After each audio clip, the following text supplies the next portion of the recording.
Okay, welcome everybody to the 14th Spanish-speaking Knowledge Seekers Workshop. And today we'll have several pictures and a presentation from Enrique and Erick showing GANs materials used in agriculture. And that'll be the main focus today. So let's get right into it here. We won't have much time. We'll have a shorter show today because of some time constraints. So let's get right into it. Enrique, would you like to begin with your presentation?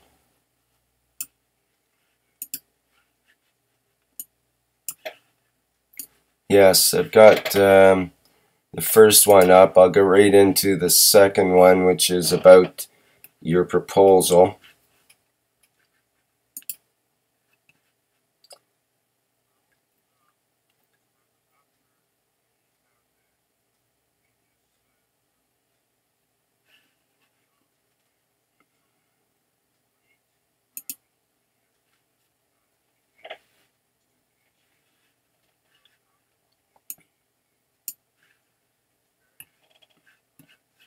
Flowers and I'm sorry, Enrique, I missed your audio there. It didn't come through until now. So could you just back up for your last sentence there? I've got your what you're just talking about up on the live stream now, so it'll come through. Just say what you just said. Thanks. Okay. Well, I'll say it in English because it can be seen in Spanish. I say, after the explanation of Mr. Keshe in the past 13 workshop, we decided to make this first experiment on how the CO2 GANs can be used for the new, what I called Magrav Agriculture, meaning magnetic gravitational fields, were being advised by Erick. This is a simple small-scale experiment with plants and flowers, and this is it. Go ahead. Next. Rick. You're becoming organized, huh? The next one, the next slide is up. It'll just take a while to come through on the live stream. There's quite a long lag. Okay, it shows the CO2 kit. That's the one you're in. We know, well, yeah, it shows just how we use the new CO2 kit from Omega Quantum. We know how to make GANs, CO2 GANs. I don't have to explain that. It is self-explained. So let's go to the next slide. You know, can I say something before you go any further? Please do. We are supposed to be the inventors of this system, and we haven't seen one. You lot all have received yours. At least it's nice to see it working. Oh, thank you. It's the first time I see a CO2 kit in working condition. Oh, yeah, yes, it is working. I don't know, the manufacturer doesn't hear our voice, I think. Yes, we say that, okay, we come up with the GANs, and the only extra things we need is these tubes of polypropylene, and I say that we should avoid vinyl or any other material, and it's very thin. It's 1/4 of an inch or 5/16 of an inch of the appropriate length for the plants. Some scissors to cut it, syringe with a narrow peak, and distilled water. Next. This is very, very simple what we're going to do. And then the next slide.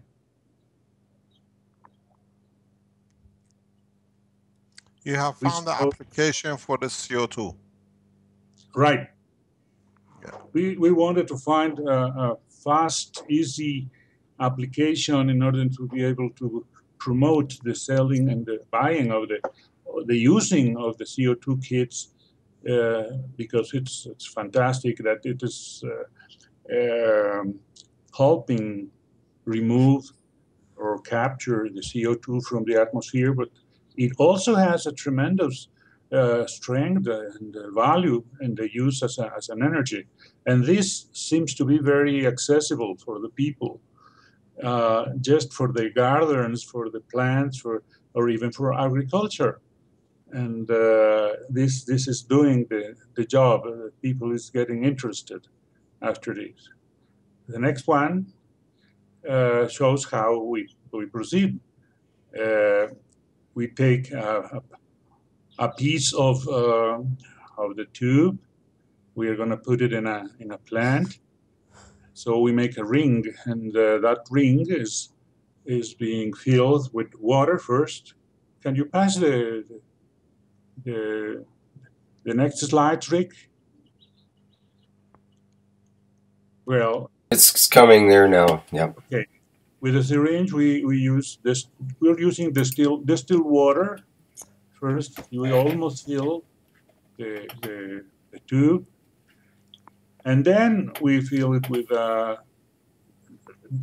certain amount of GANs also, and that's part of the experiment. How much? What is the mixture? The proper mixture? It's very little, and that is being shown. If it is advisable, we show them, or we pass to the next slide. So after we come up with this open ring, we close it, because we're going to use it closed. And in the slides, you will see how we use another piece of tube of a higher diameter, a greater diameter, and it unites. It couples the ends of the circle, and then we can use it. If the plant is not grown, or is it narrow, but if it is, it has a very open leaves, and so we can just close it when it's putting it around a tree or whatever the plant is.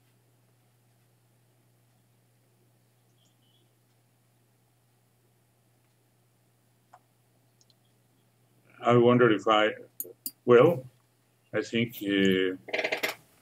I skipped some of the slides, and I'll go back there for you if you like. It's trying to kind of rush through, but we need to. I am watching the filling of the tube. It's okay. First the water, then the CO2 GANs, and how this ring is closed with another piece of pipe of the same material, because we don't want the GANs to be contaminated with another material. We could also fuse it, but then we put it around the plant, and that starts the real experiment of observing what happens with it, comparing what happens with a plant and a similar one as without the GANs. And I think, and this is what we will do when there are several plants. This is in my wife's garden, and we're doing it. And this shows what we will do. Go ahead with the nurseries down in Cancun that we showed last time, and so we are going to put straight or winding line of tubes.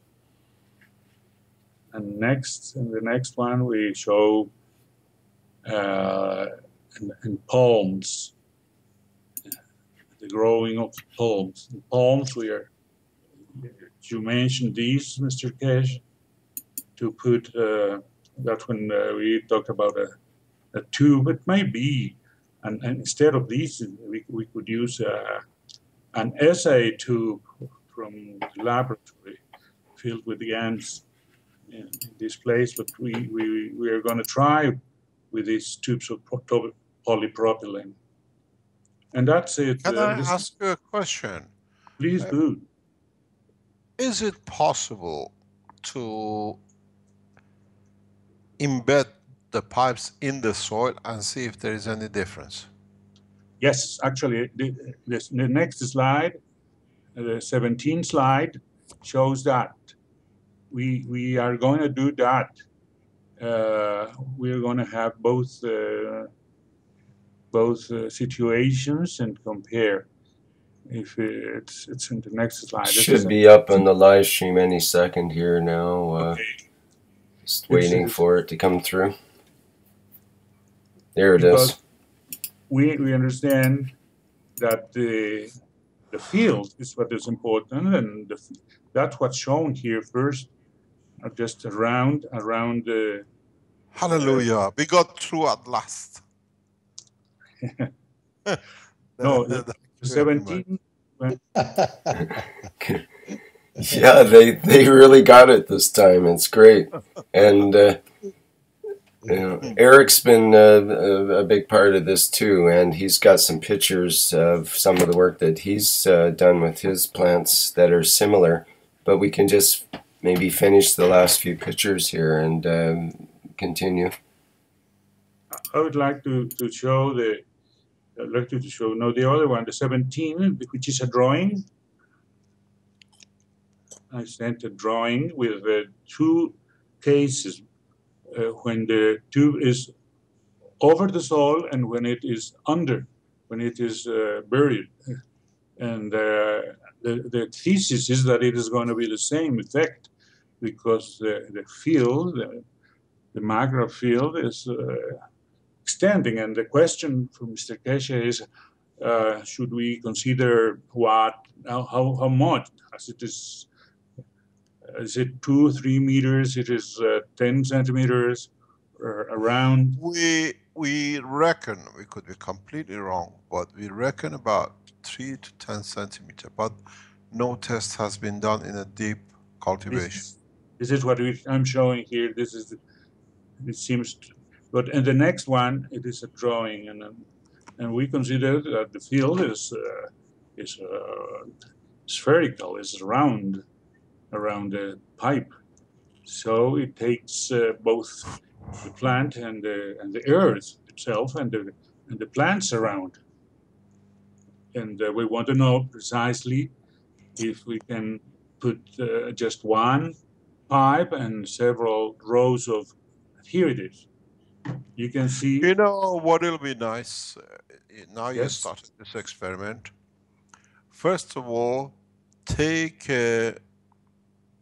topsoil, a piece of topsoil, Right. and in a flat shape, not to mix it, and put it aside and compare and see if you see any increase like in the shine of protein on the water, on the soil. Okay. Shine of So we see if the system extracts like the way we see fat on top of the boxes, CO2 boxes. The Okay. other thing which will be very interesting is if you have a mixture of copper and CO2. Okay.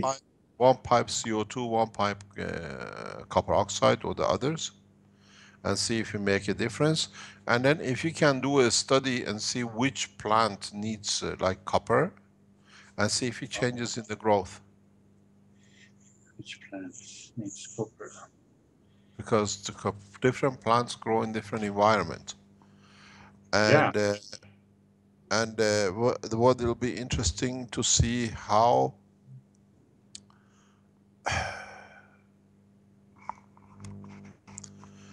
what we did some times ago is that what you show here with the height of the plant, Yeah. it looks like like 10, 15 centimeter is well within the reach of the plant. Okay.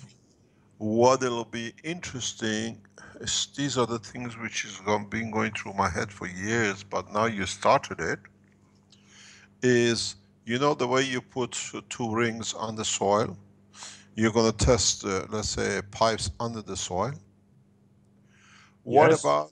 What about if you make a ring every 10 centimeter upwards to cover the plant? A ring every 10 centimeters, what, excuse me? Up high, vertically. Oh, yeah. You understand? Like, So you make like a greenhouse by the rings. Tomato plants love that kind of structure to grow in too. It could work really well. So yeah, you make a, yeah, it's just put a stick, 4 or 5 sticks around the pot, yes. and every 10 centimeter hang a ring with CO2 in it. Go up to half a meter, whatever you can do, Okay. and see how plants grow in different height in respect to the one next door to them. Okay. Does it have to be a ring? Could it be just a single stripe? It's got to be a GANS in it, huh? Yeah.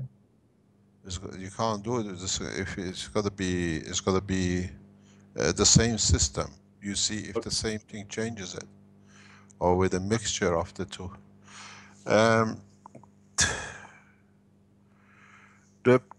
Now that we started these processes, it's going to be very interesting to analyze a lot of things. Yes. Good. What we need to know, we're going to do it here. I've asked somebody I was talking, I can't remember. Find a plant, like a tomato plant, which has got a fungus on it, which is not going to be used, and spray it with a mixture, a very low or different mixture of CO2 or copper oxide on the leaves, not on the plant, and see if the fungus disappears. Because especially if you use copper oxide, is a disinfector. I see. So, you know, in most of the hospitals now, very advanced hospitals, all the operating rooms are made of pure copper sheets. They never disinfected, they don't do anything in there. No germs goes through. Mr. Keshe. So, Great. yes. Eric has some experience on that from Colombia. In Colombia, the coffee plants had this problem with Roya. They use copper oxide to kill the Roya. So it's the only way that the Roya disappears from the plant. Yes, but does it damage the plant? But you have a copper on the floor. Yeah. Yes. Then you have a residual of copper in the soil. Yes. With a gun, even if it goes on the floor, then still is additive to the plant. It still becomes a food source. Yeah. Correct. In biodynamic agriculture, it is recommended that the sowing plate is made of or covered with copper to increase the productivity of the land, and I think it's the same idea, and but not to put on the leaves, as you say. No, maybe. you use it as a what do you call it? Insecticide, or use it to test a plant which is sick, and then see how it performs. And then if you will see in the future if you collect on one plant the drops that nothing touches the ground, and in one when whatever you use touches the ground, and see if it becomes a fertilizer to it. The situation now with the university is that we are putting all these fears aside. We create a condition that we can test everything, every condition possible. So now that you've started it, and I know the Chinese are following in different way, we have to test the boundaries. Fine. So you're going that way. I started this about no, 2007, 2008. And we done experiments. It's nice. Now you're going with it, you have to see, and especially with the energy production, you can use the CO2 for the energy production too. We show you very soon. In the university, we'll release a lot of information. Oh, we will be very interested in it. Okay. Rick, will you put my picture so I can tell Mr. Keshe what it does? Rick, put the pictures from Erick's and he's going to explain each one. Thank you, Mr. Keshe. It's great help. No, we got to find a way, all of us, to participate to change the situation.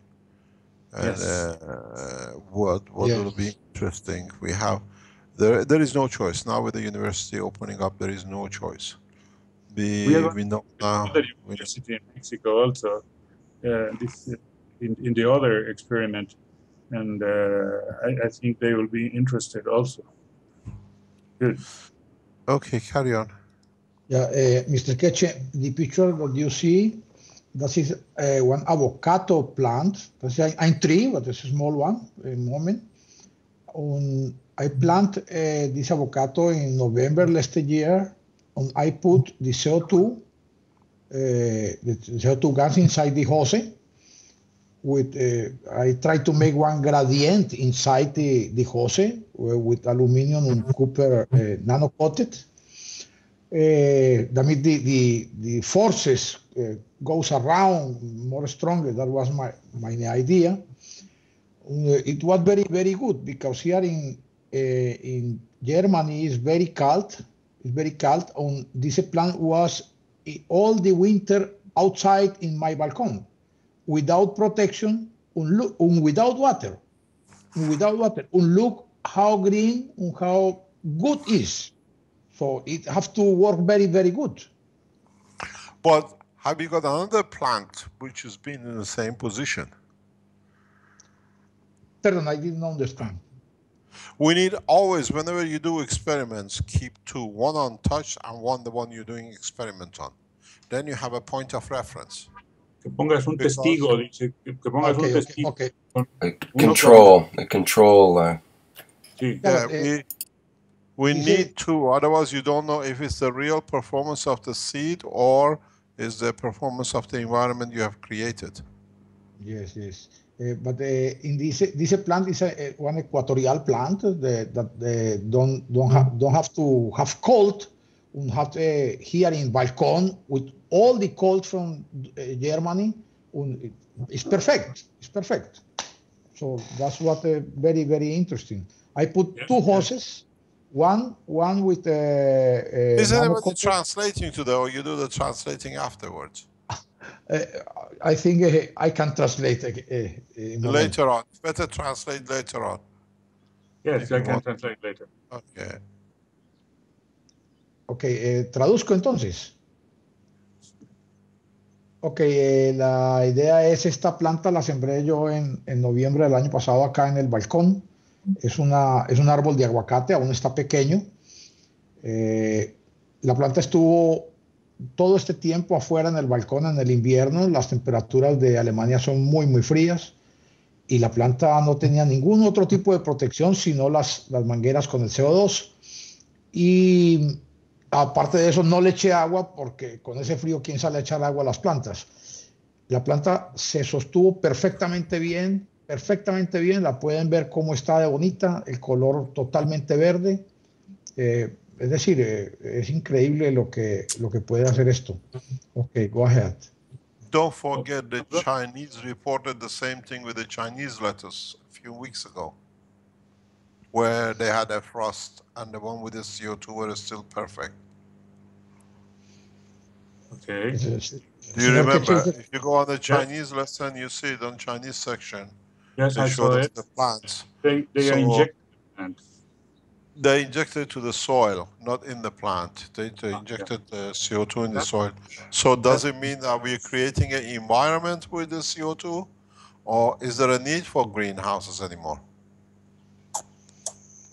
El señor Keshe explica Perdón, ¿traduzco de una vez o esperamos? Adelante. Ok, el señor Keshe explica de que los chinos han reportado de eso, ellos no lo han hecho con mangueras, han reportado que protege contra el frío. Ellos pusieron el CO2 en la tierra, el gas de CO2 en la tierra, y le reportaron, nosotros ya vimos las fotos y todo el estudio que hicieron, de que se protege contra el frío también. Y aquí está comprobado por mi parte de que así es. Una planta ecuatorial. Go ahead, Mr. Keshe. I think one of the good experience, if you can do it, you know this dry lining clotheslines, they have the frames you hang your clothes on, different lines. If we replace those lines with a tube with a, let's say, CO2 gas or copper oxide, and grow plants underneath of it in the frame, under the frame, would the cold affect them? So we make a greenhouse condition with a CO2 gas on top, then being the soil on one plant. If what you show is correct, that the plant in that environment has changed, so you can make a, what do you call it, a frame like a drying, what do you call it, frame for drying clothes. You put pipes in there, and within the frame of whatever plants you put in should resist cold and everything else. We've seen this performance of the resisting cold years ago with Dilla. We left it outside the whole winter, and the other seeds in comparison, they died in September, and these were still going in March. Frost had no touch with it. So what you and the Chinese are reporting seems to be correct. It creates an environment. It sounds like that. Yeah. Traduce, por favor, Enrique. Sí. Nos dice el señor Keshe que es importante anotar que esto ya lo practicó él y logró exactamente ese efecto de protección contra el frío, porque se crea un medio ambiente. Si se ponen, nos está sugiriendo poner los tubos como un arco por encima de las plantas para como si fuera una protección, y que veamos si efectivamente se puede crear este ambiente. Eso es lo que parece más importante, entender que no es el contacto directo o solo cercano que se puede tener con los GANs, sino que estos crean un ambiente que es favorable al crecimiento de las plantas porque contiene precisamente los elementos que sabemos, el carbono, el oxígeno, y el oxígeno con el hidrógeno hace la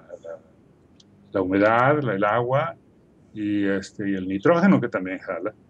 Y esto crea ese ambiente protector que haría no necesario las carpas que se ponen en los sistemas de producción de,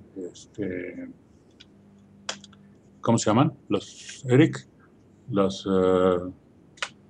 invernaderos. Los invernaderos, perdón, los invernaderos. Esto lo vamos a probar, esto que nos está sugiriendo el señor Keshe, y lo vamos a probar en la otra parte, no en la parte tropical, porque ahí no se tiene la condición de frío, pero sí vamos a hacer otros experimentos que vamos a explicar la próxima semana, en donde vamos a trabajar en zonas de montaña, y ahí sí podemos hacer esta prueba, sin duda alguna. Okay. You know what will be nice if you can let us know is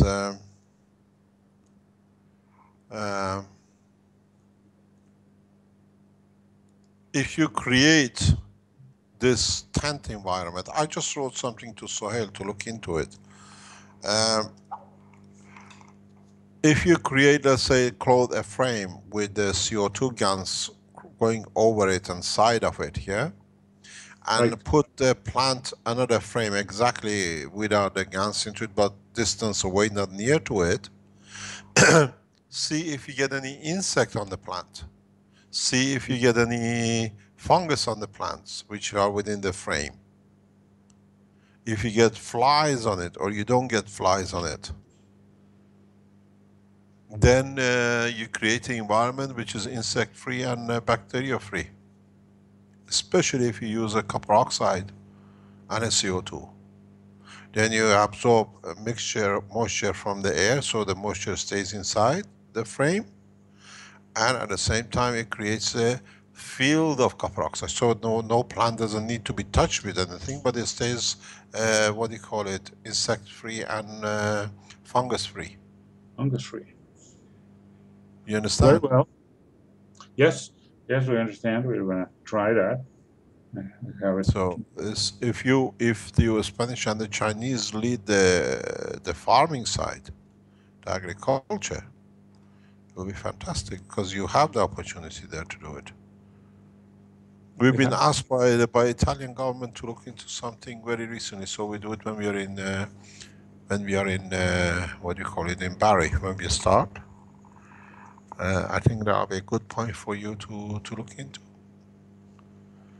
So you create a greenhouse not only with the mixture, but insect-free too.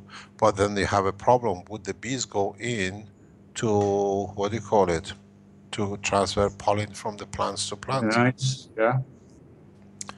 We got to see it. We got to try it. Yeah.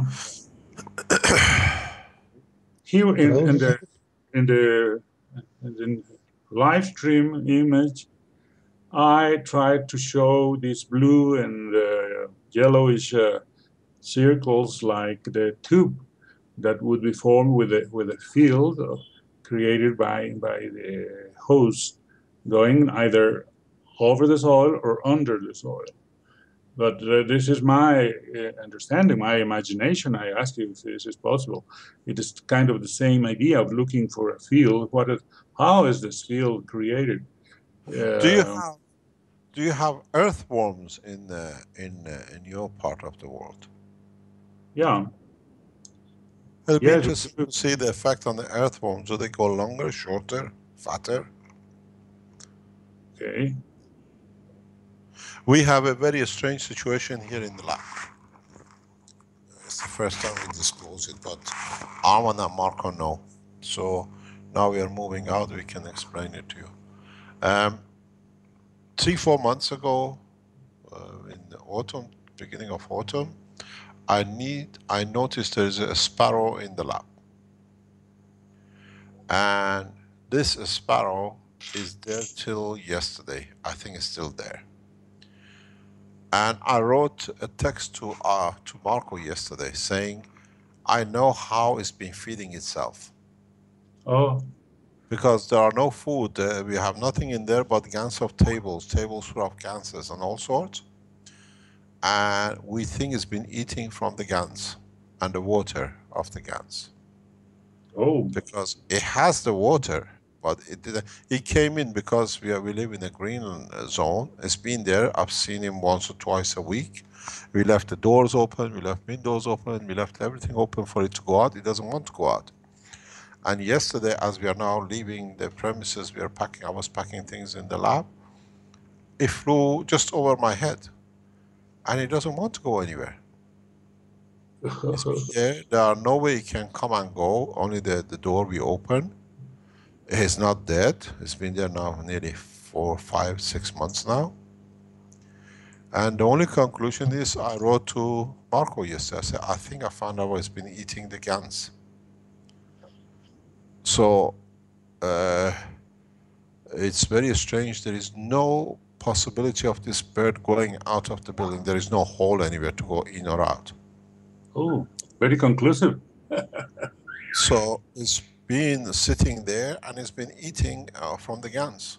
Because water does not give it energy, but he must have found, and now that we closed everything down and there are no more for him to drink or to eat, I think he might decide to move out. But he hasn't changed any color, he hasn't changed anything. Very happily he flies around the lab. The lab is nearly, I don't know, 200 square meter must be, or less. So, and it's a 5 or 6 foot meter high roof. open roof. So he's been living in the lab for past. Oh, good space for flying. Yeah, he's got a space to fly, but he's been staying alive, and there are no food in the lab. There are plenty of caustics, but we have a bird who's been hooked on GANs, I think. I thought I heard a bird in the background there too, but maybe it's just me. We need to wrap up the workshop here because we have to prepare for the next Mike Harris Show workshop. I just want to say, Mr. Keshe, that my website has a plant that has been plagued once and again, and now we are going to see if it stops plaguing with this. What is plaguing? Yeah, I don't know. What does it mean? I don't understand. The plague, is called cotton. It's a very small plague. Insect. Okay, plague. No problem. Let us know it's a plague. Can I remind something to our Spanish listeners? The Keshe Foundation Institute, translate it please. The Keshe Foundation Institute, it is open for whoever wants to be a knowledge seeker. Para cualquier buscador de conocimiento. And you have to go to the spaceshipinstitute.org to apply for a place for May or October session. Pueden escribir al Spaceship Institute para solicitar un lugar que empieza en mayo las clases en el, sobre todo at the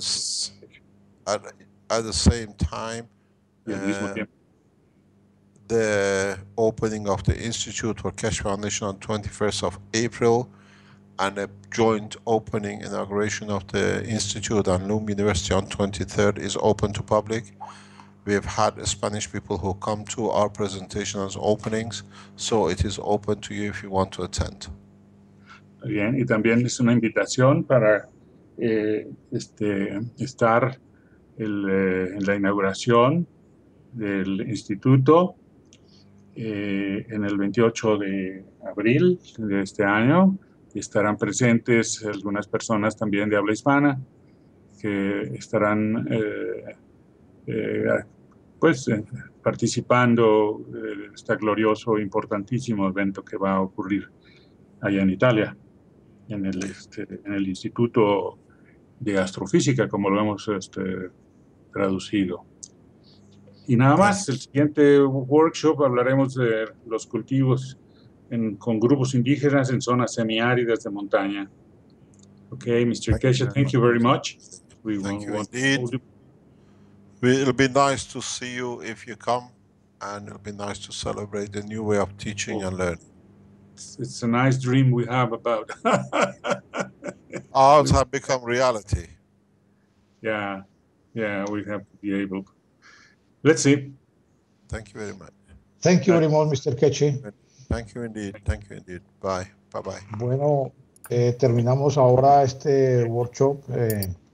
La traducción estuvo un poquito bajita en español, pero bueno, estaba todo casi que escrito para que entendieran.